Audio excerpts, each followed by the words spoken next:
안녕하세요. 책 읽어주는 수경낭자입니다. 오늘은 하나님의 특별한 선물 페이버, 소재는 이제 당신은 집에 갈 수 없습니다. 읽어드리겠습니다. 내가 뭘 그렇게 잘못 살았나 하는 억울함과 함께 나를 덮친 것은 참을 수 없는 분노였다. 내 안에서 나를 공격하는 것이 심장이 아니라 하나님인 것처럼 느껴졌다. 그래서 성경에 나오는 욥이 그러했듯이 나 역시 주님을 원망했다.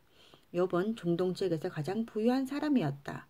그러나 하루아침에 그 많은 재산을 잃고 아들, 딸을 잃었으며 병에 걸려 극심한 고통에 시달렸다. 어떤 악행도 저지르지 않고 주님께 충직하게 살아온 욥이었다. 그는 분노했다. 그리고 원망했다. 나 역시 평생을 믿고 의지해오던 하나님으로부터 완전히 버림받았다는 절망감에 몸부림쳤다. 아무리 생각해도 이해할 수가 없었다. 목사의 아들로 태어나 교회에서 자란 나는 어렸을 때부터 하나님을 사랑하고 그분의 가르침을 따라 살아왔다. 내 삶의 모든 원칙은 모두 그분의 존재와 성경에서 비롯된 것이라고 믿어 의심치 않았다. 그런 나에게 하나님이 이럴 수는 없었다. 아니, 설사 내게 용서받지 못할 큰 잘못이 있다고 치자. 그래도 하나님이 정말 사랑의 하나님이시라면 나로 인해 나보다 더 큰 고통을 당하고 계신 부모님에게는 정말 이럴 수는 없는 것이다.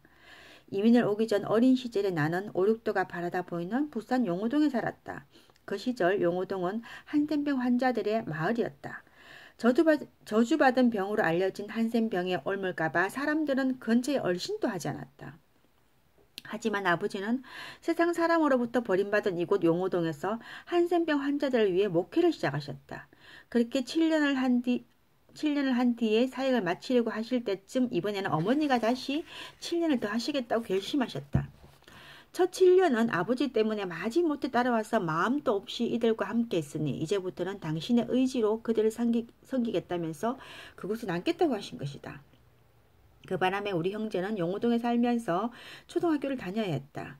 우리가 살던 용호동 근처에는 보통 아이들이 다닐 수 있는 학교가 없었어 형과 나는 매일 먼 길을 걸어서 학교를 다녀야 했다. 오고 가는 길에 마을을 지날 때면 아이들은 우리를 문둥이 대장이라고 놀리며 자기 동네에 오지 말라고 돌을 던지곤 했다. 하루가 멀다 하고 그런 일을 당하면서 우리 형제는 자신감을 잃고 위축되어 갔다. 자식의 아픔은 부모에게 살을 빼어내는 고통이다. 어머니는 머리에 돌을 맞아 피를 흘리며 돌아오는 어린 아이들을 보면서 하염없이 눈물을 짓고 나셨다. 그렇게 두 분은 세상으로부터 버림받은 한센병 환자들을 13년이나 섬기셨다. 미국에 왔어도 하나님 앞에 순종하고 헌신적으로 이웃을 섬기는 부모님의 삶은 변함이 없었다. 아버지는 신학교에 다니면서 목수부터 건물 청소부, 택시기사까지 온갖 일을 하며 네 자녀를 둔 가장으로서 책임을 다하셨다. 교회를 개척한 뒤에는 말씀과 삶이 하나가 된 삶으로 사람들의 존경을 받으셨다. 어린 내가 생각해도 아버지는 하나님께 복을 받아 마땅한 사람이었다. 하나님은 천대까지 축복을 주신다고 하니 그런 아버지 덕분에 나는 물론 내 두 딸도 성공적인 삶을 살 거라고 낙관했다. 그런데 내가 쓰러진 뒤 부모님은 나로 인해 나보다 더 큰 고통을 받으셨다. 차라리 당신들이 이 고통을 대신할 수 있도록 해달라고 울부짖으셨다. 그런 부모님을 생각할 때마다 내 마음은 분노로 가득했다. 정말 하나님이 살아계시다면 이런 일은 있어서는 안 되는 것이라고 아버지와 어머니를 봐서라도 나를 이 불행에서 건져주셔야 한다고 울부짖었다. 하지만 상황은 악화일로였다. 호흡곤란으로 정신을 잃고 쓰러지기를 반복하면서 하나님을 원망할 힘조차 사라져갔다. 눈을 뜨고 있으면서도 내가 살아있는 것인지 모를 때도 있었다. 그럴 때면 나도 모르게 눈물이 흘렸다. 결국 저는 어떤 노력과 약물과 의학적 처치로도 버틸 수가 없는 지경이 되었고 아이젠 박사는 내게 이렇게 말했다. 이제 당신은 집으로 돌아갈 수 없어요. 당장 입원하세요. 심장을 이식받는 길 외에는 내가 살아날 길이 없다는 사실을 알게 된 그날 나는 어둡고 조용한 병실 안에서 슬프게 울었다. 오늘 여기까지네요. 정말 더 슬퍼지는 것 같네요. 그죠? 여러분 만약에 병원에 갔다가 이제 당신은 집에 갈 수 없습니다. 이런 선고를 받으면 정말 하늘이 무너지는 것 같겠죠. 저도 얼마 전에 이제 원래 건강검진 받았는데 다른 건 다 괜찮은데 그 뭐죠 혈당이라 그러죠. 당뇨가 혈당이 116인가 116인가 나왔는 것 같아요. 그러니까 100 이하가 돼야 되는데 제가 이제 보통 우리 보면 그 전날 이제 위내시경 같은 이런 거 같이 하니까 저녁을 안 먹고 이제 하잖아요. 근데 저는 이번에는 위내시경을 안 했거든요. 그래서 저녁을 참 아침만 안 먹었어요. 그날 저녁까지는 먹었죠. 나는 내한 스스로 이렇게 위로했죠. 아, 내가 위내시경 안 한다고 저녁을 굶지 않았어. 아마 그럴 거야. 이렇게 생각했는데 그 남편이 그러더라고요. 그건 아니다면서 아침을 안 먹지 않았느냐면서 이렇게 하더라고요. 그러면서 당신은 이제 우리 아버지가 당뇨로 돌아가셨거든요. 그러니까 엄마도 지금 당뇨 약을 드시고 계세요. 당뇨가 오래됐죠. 그래서 당신은 유전적인 소인을 갖고 있으니까 조심해야 된다면서 130 이상 되면은 당뇨라고 그러더라고요. 그래서 이제 뭐 병원에서 관리를 해야 되는데 그 지금은 이제 그 경계선에 와 있는 거죠. 그러니까 중간이니까 100 이하가 정상인데 116, 117이니까 이제 위험하다면서 그러면서 그날부터 남편이 나를 이제 매일 산책을 데리고 다녀요. 운동해야 된다면서. 근데 저는 사실 달콤한 거 좋아하거든요. 달콤한 뭐 커피는 아예 안 먹어요. 커피는 안 먹는 대신에 왜 우리 있잖아요. 뭐 그런 거 있잖아요. 엔젤리너스 가면은 뭐 쿠키앤크림 프라페, 뭐 자바 초콜릿 프라페, 뭐 이런 달콤한 거 있잖아요. 그런 거 좋아하고 케이크 좋아하고 또 빵도 좋아하고 특히 튀김, 감자튀김은 킬러예요. 킬러. 뭐 고기는 또 안 먹는데 하여튼 몸이 안 좋은 걸 좀 많이 좋아하는 편인데 그래도 나는 항상 건강하다 생각했죠.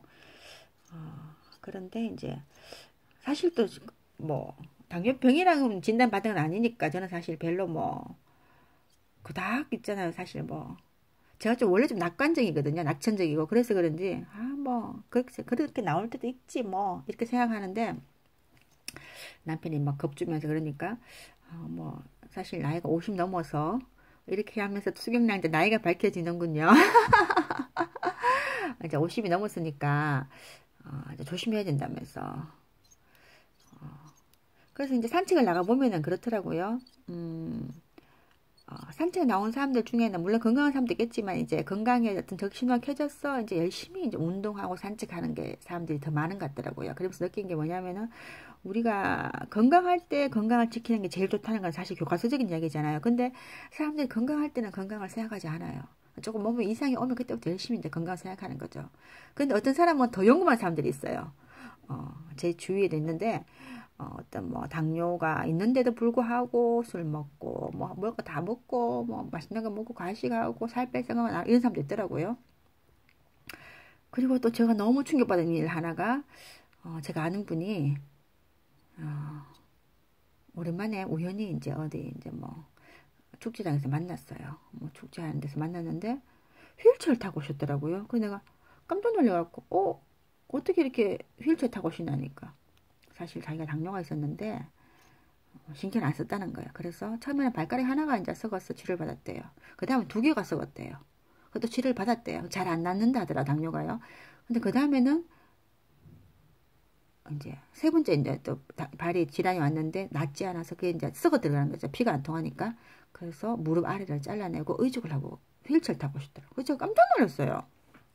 그래서 충격을 사실 상당히 받았거든요. 그래서 내가 아니 어쩌다가 이직인가 나라나니까 자기는 뭐 짧고 뭐 굵게 산다면서 여러분 짧고 굵게 살 수 있나요? 지금 짧고 길게 살고 있는 거잖아요. 결국은 그 죽지도 않잖아요. 당장 금방 팍 죽는 게 아니잖아. 그죠? 우리가 뭐 100세 시대에 뭐 100세, 120세 시대 이러면서 오래 산다면서 근데 오래 사는 게 결코 축복은 아니에요. 건강하게 오래 살아야 축복이지요. 그래서 내가 이제 그분이 같이 모시고 온 분들이 이야기 하시더라고요. 이래도 뭐 콜라를 뭐 달아놓고 산다면서. 그래서 내가 콜라 드시면 안 되죠 당뇨인데 하니까. 뭔 소리 하냐면서 콜라 안 먹으면 절대 빠진다면서 이렇게 또 말씀하시더라고요. 그러면서 자기는 뭐 의사한테 물어봤대요. 내가 만약에 안 먹고 뭐 철저하게 했을 때 얼마 더 살 수 있냐면서 뭐 그렇게 오래 살 수 있냐니까 그것도 아니라면서. 그러면 나는 뭐 내가 먹고 싶은 거 다 먹고 살겠다면서 막 빨리 죽으면 죽고. 와 그렇게 용감한 사람도 있더라고요. 그러면서 이야기가 3,000% 빠졌네요. 음, 여기 보니까 부산에 이렇게 또 이제 한센병 환자들이 있는 용호동이 있는지 저는 몰랐네요. 사실 부모님이 상당히 훌륭하신 것 같아요. 그죠? 남들이 가지 않는 한센병. 그것도 13년씩이나 사역하는 거 쉽지 않죠. 근데 성경에 보면 나와 있거든요. 우리가 이제 하나님 축복을 받으면 천대까지 이제 복을 받고 저주를 받으면 3대까지 복을 받는다. 그래서 저는 이제 이 생각할 때 있더라고요. 우리가 성경에 보면 3대까지 이제 저주를 받는다 했으니까 그 사람은 참 착하게 잘 사는 것 같은데 뭐 안 풀린 사람도 보면 부모가 뭐 잘못했어 3대까지 내려오나 이 생각할 때도 있었거든요. 근데 여기 이제 저자는 이제 부모가 저렇게 이제 했으니까 자기는 천대까지 복을 받을 것이니까 나와 내 아이들은 당연히 복 받겠지 이런 낙관적 생각을 했다 하더라고요. 그런 말씀을 하시네요. 오늘은 여기까지입니다. 감사합니다. 사랑합니다. 축복합니다.